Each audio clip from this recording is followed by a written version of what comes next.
Lockdown बढ़ा दिया गया है। आखिरी हथियार है लॉकडाउन, ये कहा गया केजरीवाल की तरफ से। ऑक्सीजन के प्रबंधन पर कार्य लगातार जारी है। 700 टन ऑक्सीजन की जरूरत है। अरविंद केजरीवाल ने साफ तौर पर ये तमाम बातें कही हैं और साफ कर दिया है कि एक हफ्ते के लिए लॉकडाउन और बढ़ाया जाएगा दिल्ली की परिस्थिति को देखते हुए। जिस तरह से तेज़ी से केसेस बढ़ रहे हैं दिल्ली के अंदर, उसको देखते हुए ये लॉकडाउन लगाना बहुत ज़रूरी हो गया था। ये एक तरह से आखिरी हथियार है कोरोना के से डील करने के लिए, लेकिन जिस तरह से केसेस बढ़ रहे थे ये आखिरी हथियार इस्तेमाल करना ज़रूरी हो गया था। लेकिन अभी भी कोरोना का कहर जारी है और कोरोना कम नहीं हो रहा। तो इसीलिए उसके मद्देनज़र कई लोगों के भी, जनता के बीच में भी जब हम लोगों ने बात करने की कोशिश की, सबका मत यही है कि लॉकडाउन को भी और बढ़ाना चाहिए। तो लॉकडाउन को दिल्ली के अंदर एक हफ्ते के लिए और बढ़ाया जा रहा है, अगले सोमवार को सुबह 5 बजे तक के लिए।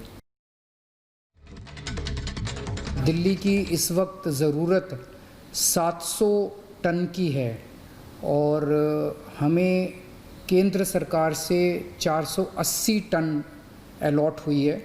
कल 10 टन और अलॉट किया केंद्र सरकार ने, 490 टन अब दिल्ली को अलॉट हुई है। लेकिन ये पूरी अलॉटमेंट भी अभी दिल्ली में नहीं आ रही है, इसका भी काफ़ी कम, एक तरह से कल 330-335 तक ही दिल्ली पहुंची है। तो 700 टन की ज़रूरत है इतने कोरोना की महामारी में, उसके मुकाबले में 330-335 ही पहुंच रही है। ये दिल्ली जो ऑक्सीजन की कमी है, दिल्ली के अंदर ऑक्सीजन पहुंच नहीं रही है, जगह जगह से जो ऑक्सीजन आनी है, ये एक बहुत बड़ा कारण है जो ऑक्सीजन की कमी जगह जगह अस्पतालों में महसूस हो रही है। तो साफ तौर पर आपने सुना कि अरविंद केजरीवाल ने जिस तरीके से कहा कि एक आखिरी हथियार लॉकडाउन है, लेकिन जो परिस्थिति इस वक्त दिल्ली में बनी हुई है उससे निपटने के लिए लॉकडाउन के अलावा और कोई रास्ता है नहीं। हालांकि ऑक्सीजन की बात भी अरविंद केजरीवाल ने की कि 490 टन ऑक्सीजन जो है वो अलॉट कर दिया गया है, लेकिन अभी तक आपूर्ति नहीं हो पाई है। दिल्ली में धीरे धीरे करके ऑक्सीजन सप्लाई हो रही है। दिल्ली से हमारी सहयोगी मधुरिमा हमारे साथ में जुड़ चुकी हैं, एम्स से इस वक्त हमारे साथ में जुड़ी हुई हैं। मधुरिमा, जिस तरीके की परिस्थिति है देश में, प्रधानमंत्री ने भी कहा था कि छोटे छोटे कंटेनमेंट जोन पर ख्याल कीजिए, लॉकडाउन आखिरी हथियार होगा, लेकिन दिल्ली में ऐसी परिस्थिति बनी हुई है कि लॉकडाउन जरूरी था। जी बिल्कुल, दिल्ली की परिस्थिति देखते हुए कल 24 घंटे में 300 से ऊपर लोगों की जान कोरोना वायरस के चलते हुए हुई है। सो दिल्ली की जो हालत है वो पिछले एक हफ्ते में थोड़ी ठीक हुई है। जहां 28-29 हज़ार केसेस आ रहे थे, वहां 24,000 केस आए हैं, लेकिन अभी भी बहुत दूर तक जाना है हमें, क्योंकि स्पेशली ये ऑक्सीजन की कमी को देखते हुए इसीलिए चीफ मिनिस्टर अरविंद केजरीवाल ने आज जो ये अनाउंसमेंट किया है कि वो एक हफ्ते के लिए आगे और लॉकडाउन बढ़ा रहे हैं, वो बहुत ज़्यादा ज़रूरी है। मैं इस वक्त एम्स पे हूँ और जहाँ से रिपोर्ट कर रही हूँ, हम हर अलग अलग अस्पतालों से रिपोर्ट कर रहे हैं और हर जगह हम देख रहे हैं कि किस तरीके से कहीं ना कहीं कुछ 4 घंटे में 5 घंटे में बार बार ऑक्सीजन की कमी हो रही है।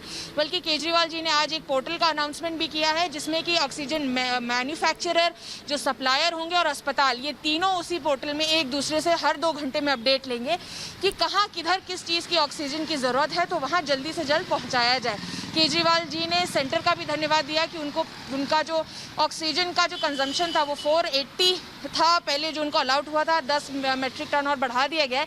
लेकिन उन्होंने ये कहा है कि ये भी काफ़ी नहीं है, क्योंकि दिल्ली की जो इस समय मौजूदा जो डिमांड है ऑक्सीजन की वो करीबन 700 मेट्रिक टन है। और उन्होंने ये भी कहा कि 490 टन अलॉट तो कर दी गई है, लेकिन करीबन 300-350 तक ही पहुँचा है और ये जल्द बहुत ज़रूरी है कि किसी तरह ये ऑक्सीजन दिल्ली तक पहुँचाया जाए, क्योंकि हम रोज़ देख रहे हैं कभी LNJP से हमें आता है मैसेज कि 3 घंटे की रह गई। अभी मैं फोर्टिस अस्पताल से आ रही हूँ ओखला में, वहाँ उन्होंने बाहर बोर्ड लगा दिया है कि आज के दिन की ही ऑक्सीजन बची है, उसके बाद उनके पास भी ऑक्सीजन नहीं है।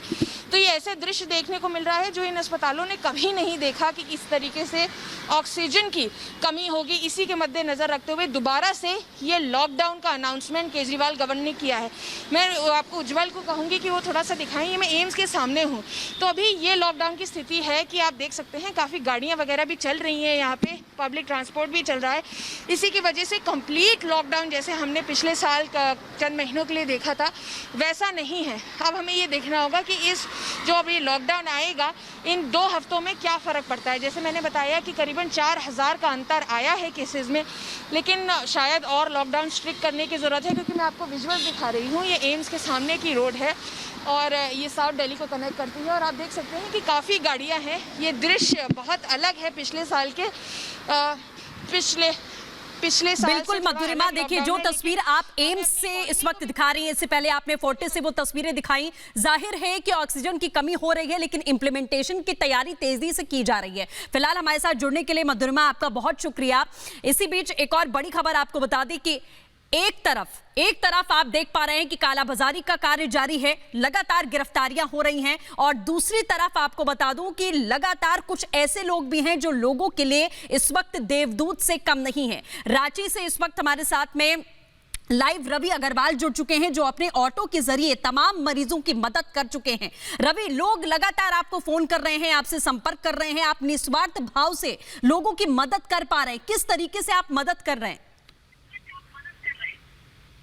मैम, मैंने सोशल मीडिया पे नंबर जारी किया था जी। मैंने सोशल मीडिया पे नंबर जारी किया था। उसके बाद लोग मुझे कॉल करने लगे कि मैं कोविड हूँ या मुझे इस हॉस्पिटल जाना, उस हॉस्पिटल में जाना है। तो और लोग कॉल करने लगे। जितना सक्षम हो रहा है मैं लोगों को हॉस्पिटल तक पहुँचाने का प्रयास कर रहा हूँ, क्योंकि आज लॉकडाउन के दौरान में गाड़ियाँ नहीं मिल रही हैं और बहुत सारे लोग डर से बहुत पहुंचा नहीं पा रहे हैं हॉस्पिटल तक। यही सोच के साथ मैं लोगों की सेवा में तत्पर हूँ। बिल्कुल रवि, हम जानना चाहेंगे, और दर्शक भी जाहिर जो रांची में आपको फोन कर रहे हैं या जिन्हें जरूरत है, आपने खुद कहा कि आपने सोशल मीडिया पर नंबर डाला है, अभी तक लमसम कितने मरीजों को आपने अस्पताल पहुंचाया होगा? क्योंकि एम्बुलेंस के चलते न जाने कितने मरीज ऐसे हैं जो सड़कों पर बैठे रह जाते हैं और कोई साधन उनको नहीं मिल रहा है। कितने मरीजों की मदद आप कर पाए? मैम, यही सोच के साथ मैंने नंबर जारी किया था और कॉल तो बहुत आ रहे हैं, पर दूर दूर से जो कॉल आ रहे हैं मैं उनको तो नहीं कवर कर पा रहा हूँ, क्योंकि मैं बस एक ही ऑटो में मैं अकेला ही ऑटो चलाता हूँ मेरा ऑटो से। पर आसपास के लोकेशन में जितना संपर्क हो पाता है, जितना में से हो पाता है मैं पहुँचाता हूँ। दिन भर में 4-5 लोगों को मैं जरूर पहुँचाता हूँ। अगर कोई पेशेंट कोविड है और उनको सीटी स्कैन करवाना है या कुछ भी करवाना है, उसमें थोड़ा समय लग जाता है। जैसे कि मैंने अभी जस्ट यहाँ पर से पेशेंट को लेकर के सेवा सदन गया, उनको सीटी स्कैन करवाना था, तो इसमें थोड़ा सा समय लग गया। इसी कारण इसमें समय लगता है। या फिर जिनको ट्रामा सेंटर में, कोविड सेंटर में केवल छोड़ के आना, उसमें ज्यादा समय नहीं लगता है।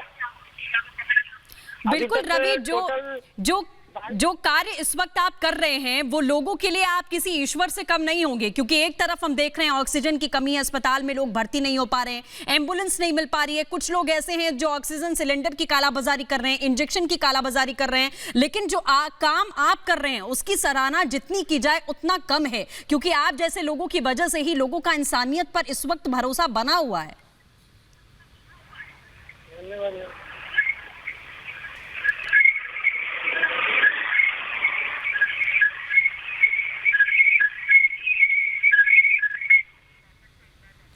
बिल्कुल रवि, कब से आप ये कोशिश कर रहे हैं? क्योंकि पेंडेमिक लगातार एक झटके में बढ़ा, तमाम मरीज ऐसे सामने आए जिन्हें सांस लेने में दिक्कत होती है और तत्काल उन्हें अस्पताल पहुंचाना पड़ता, और ये पैनिक क्रिएट हुआ अचानक से। आप कब से जुटे हुए हैं इस कार्य में? मैं 15 अप्रैल से मैं जुटा हुआ हूँ इस कार्य में। जी।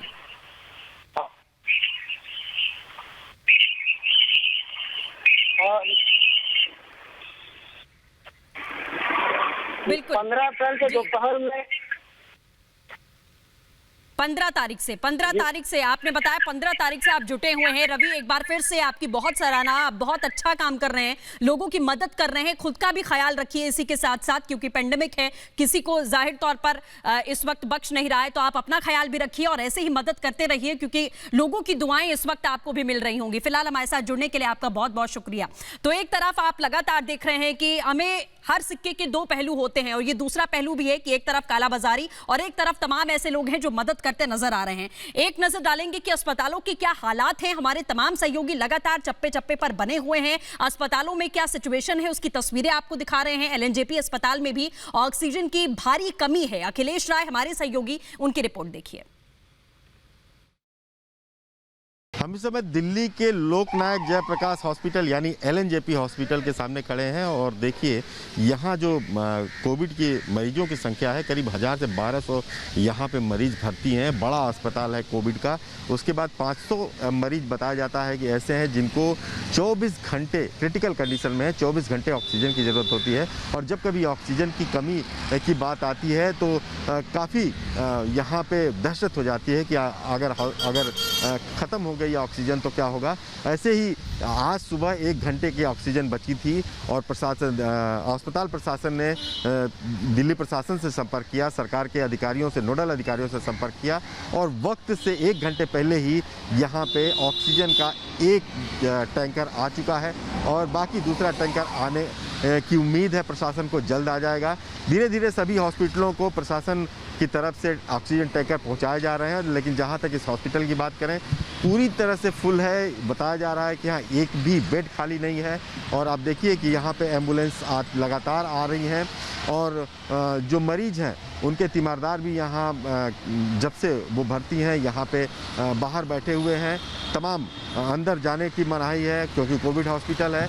और जहाँ तक बात करें कि यहाँ पे डॉक्टर्स का कहना है कि यहाँ पे जो स्टाफ है, जो पैरामेडिकल स्टाफ है, जो डॉक्टर स्टाफ है, वो कुछ ज़्यादा अपने शिफ्टों से ज़्यादा लोग काम कर रहे हैं क्योंकि इतनी ज़्यादा संख्या में यहाँ मरीज भर्ती हो चुके हैं कि उनकी सबकी प्रॉपर ट्रीटमेंट करना भी ज़रूरी है। तो यहाँ के जो मेडिकल स्टाफ है उसकी भी बात देनी होगी कि वो लगातार मेहनत करके मरीजों को बचाने के लिए जी जान से जुटा है। रही बात ऑक्सीजन की, बार बार जो कमी की बात आती है, अब दिल्ली में सप्लाई करीब करीब नॉर्मल होने लगी है और कुछ ही घंटों के अंदर ऑक्सीजन हॉस्पिटलों में पहुंचने लगी है। और आप देखिए कि जब पिछले कुछ दिनों पहले यहाँ ऑक्सीजन की कमी हुई थी, काफ़ी क्योस हो गया था यहाँ पे और तमाम लोगों की तरह तमाम बयान आने लगे थे, लेकिन आज सब कुछ नॉर्मल दिखाई दे रहा है। और जिस तरह से डॉक्टरों का कहना है कि वो ऑक्सीजन की अगर कमी ना हो तो वो प्रॉपर तरीके से जो यहाँ मरीज भर्ती हैं उनका इलाज किया जा रहा है। और डॉक्टरों का ये भी कहना है कि जो क्रिटिकल कंडीशन में मरीज हैं उनको भी लगातार मॉनिटर किया जा रहा है कि जल्द से जल्द उनको भी स्वस्थ किया जा सके।